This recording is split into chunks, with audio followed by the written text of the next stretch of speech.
Special Counsel Mueller officially ended his investigation several weeks ago.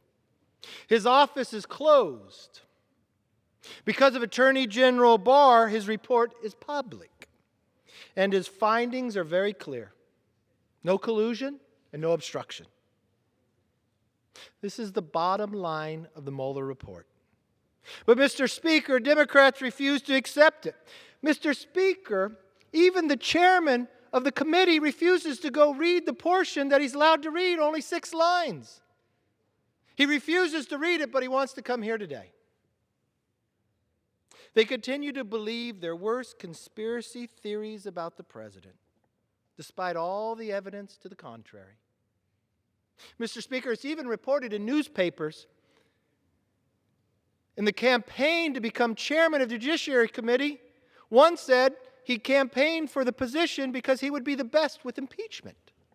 Mr. Speaker, even on this floor of this House, there were more than 60 members of the other side of the aisle who voted for impeachment before the Mueller report was ever presented to the public. At its core, House Res 430 is just a desperate attempt to relitigate the Mueller investigation. That's why I urge colleagues to oppose this resolution. It does not strengthen Congress' oversight powers, contrary to what you may hear from the other side, Mr. Speaker. Fundamentally, it is an impeachment effort in everything but name. Mr. Speaker, just look at the unnecessary contempt citation against Attorney General Barr. Less than a month after Barr received the Mueller report, Mr. Speaker, Chairman Nadler issued a subpoena that would have required the Attorney General of the United States of America to break the law. That's not my opinion. Let's be very clear whose words those are. Jonathan Turley. Mr. Speaker, probably everybody in this body not only knows who Jonathan Turley is, he has probably the utmost respect. He is one of the most respected legal scholars in this country. Now, he told the committee, Mr. Speaker, and I quote, "You have to tie your request carefully to your authority to demand information. If Bill Barr had actually compiled with the subpoena as written, he would have violated federal law. If he would have complied, he would have violated federal law." Mr. Speaker, that's why we're here. Not only, Mr. Speaker, does the chairman of that committee ask the Attorney General to break the law or he will try to hold him in contempt, he won't even go read the report. On May 8th, only a few weeks after the first subpoena was issued, House Judiciary Democrats voted to hold A.G. Barr in contempt, the Attorney General of the United States in contempt. Why would they vote to hold him in contempt? Because they were so angry that the Attorney General wouldn't break the law. They wanted him to break the law, then you won't be held in contempt. In a May 24th letter to the Attorney General, Chairman Nadler offered for the first time to negotiate and narrow the scope of his subpoena request. But then you know what? He changed his mind. Yesterday, the Department of Justice reached an agreement with the Judiciary Committee to turn over documents related to the Mueller report. Now, if the public's watching, this just looks so disorganized. You wonder, from that committee, Mr. Speaker, wouldn't they know better than to ask the Attorney General to break the law? Mr. Speaker, wouldn't you know that when you get to this point in a career, that you wouldn't be so upset that someone just doesn't do exactly what you want and then you ask you to break the law, that you'd vote to hold them in contempt and force your side of the aisle just to vote that way? That's not how it's happened in this body before. If the public wants to see a good example of congressional oversight, then let's look at something that's comparable. The House's contempt vote against Attorney General Holder in 2012. The House Oversight Committee took 2 important actions before suing in federal court. First, it negotiated with Attorney General Holder in good faith for 15 months, not a few days. It never asked him to break the law either. Narrowing the scope of its original subpoena, only extensive back and forth negotiations failed did it vote to hold him in contempt. Second, it got the full House to vote on it and prove, you know what? A bipartisan contempt. Now, I'm not sure why this committee of the judiciary, Mr. Speaker, would not know this, but I did a little research because I was here during that time. You know why they didn't realize it was the best way to do it and it was bipartisan? Because, Mr. Speaker, a lot of them stormed outside of the chambers. Yep, you heard me right.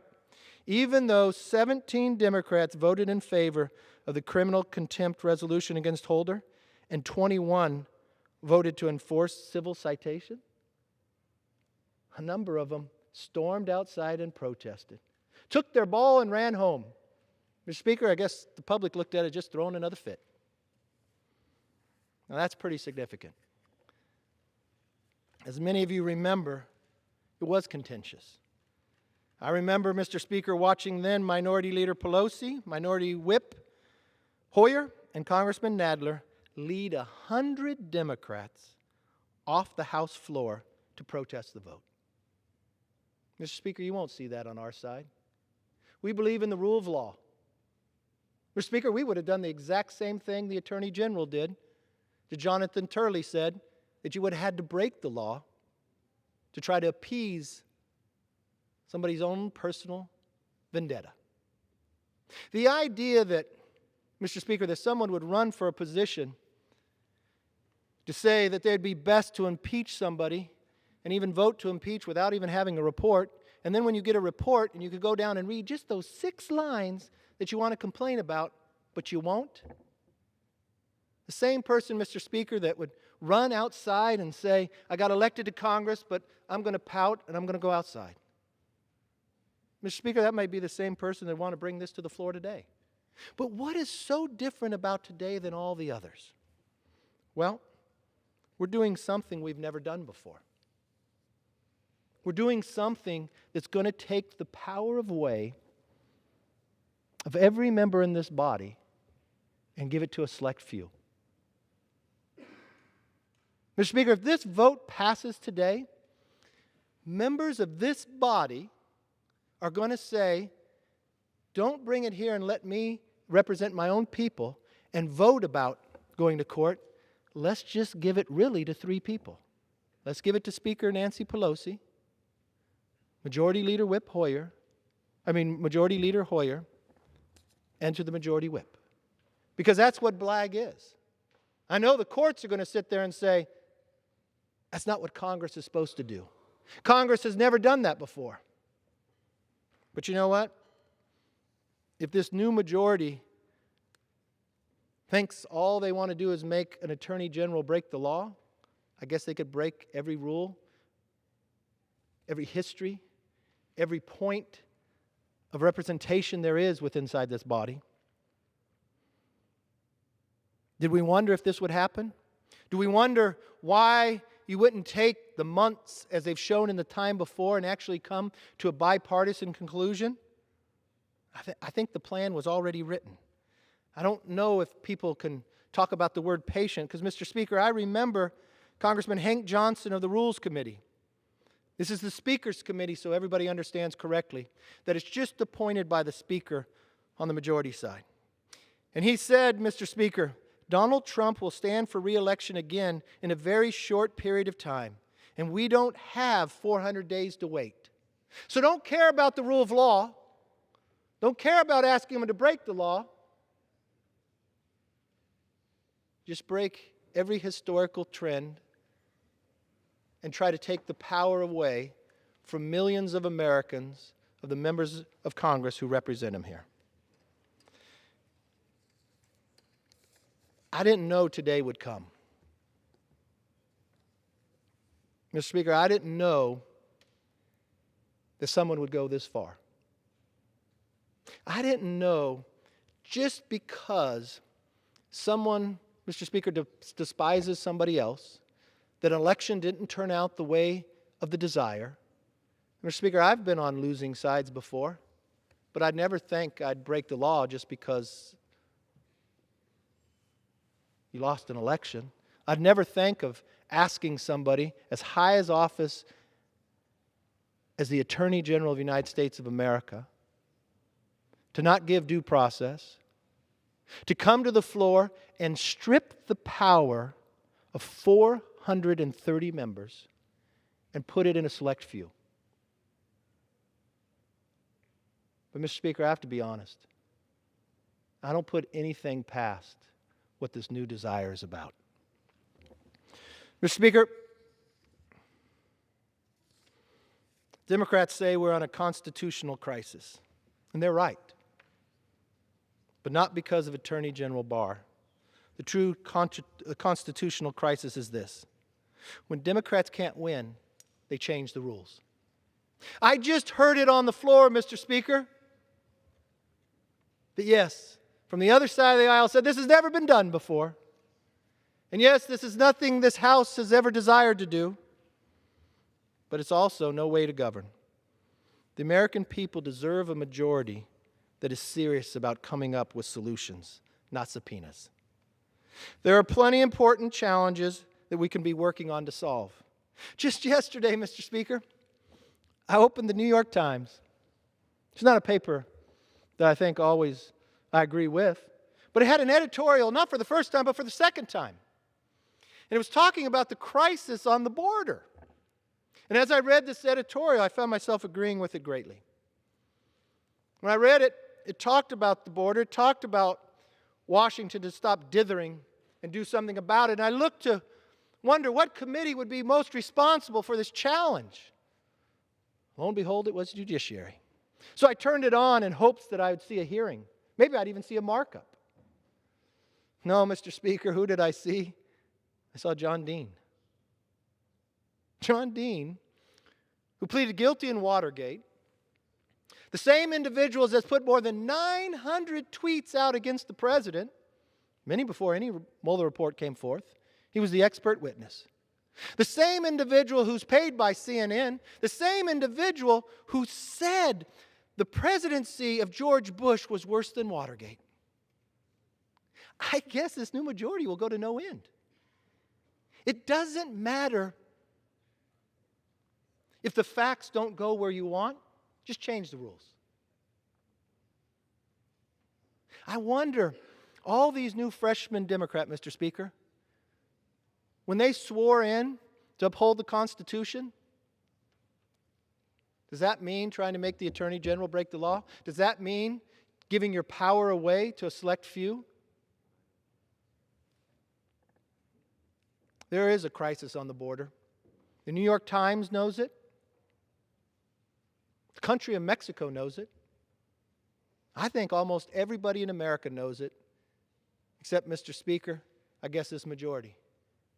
The Committee of Responsibility is more concerned about bringing somebody in who pleaded guilty in Watergate, who makes their money off, Mr. Speaker, of writing books claiming every Republican president there is worse than Watergate, and then asking the Attorney General to break the law. That's not a legacy I would be proud of. It's not a legacy I'd want to be a part of. But, Mr. Speaker, I will stay on this floor. I will vote against taking the power away, even the power away from people on the other side of the aisle.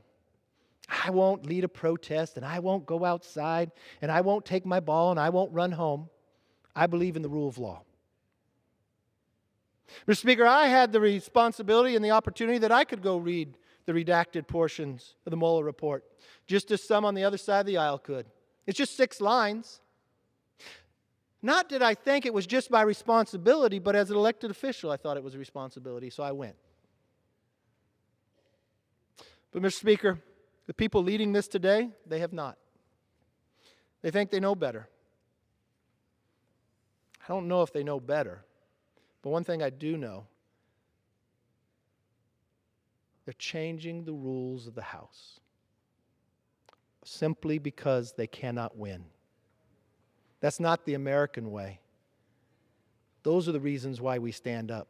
Those are the things that America unites behind, the rule of law. This will not be a day that's proud. This will not be a day that when they look back in history, the individuals who vote for this will talk about. It's one, when they get asked a question later in life, Mr. Speaker, is there something they regret? They'll regret the emotion overtook them. They regret their own personal dislike drove them. I'm not sure if they're proud of the day when they storm out of the building, even though there's a bipartisan vote here. But I guess that same emotion, the same, Mr. Speaker, lack of ability to actually look at the rule of law and work towards something instead of just changing the rules because you can't have your way, that's what today's about. But the worst part of it all is removing the power of individual members and putting in a select three. But then again, Mr. Speaker, when you study history and forms of government, that's what socialism is all about. I yield back.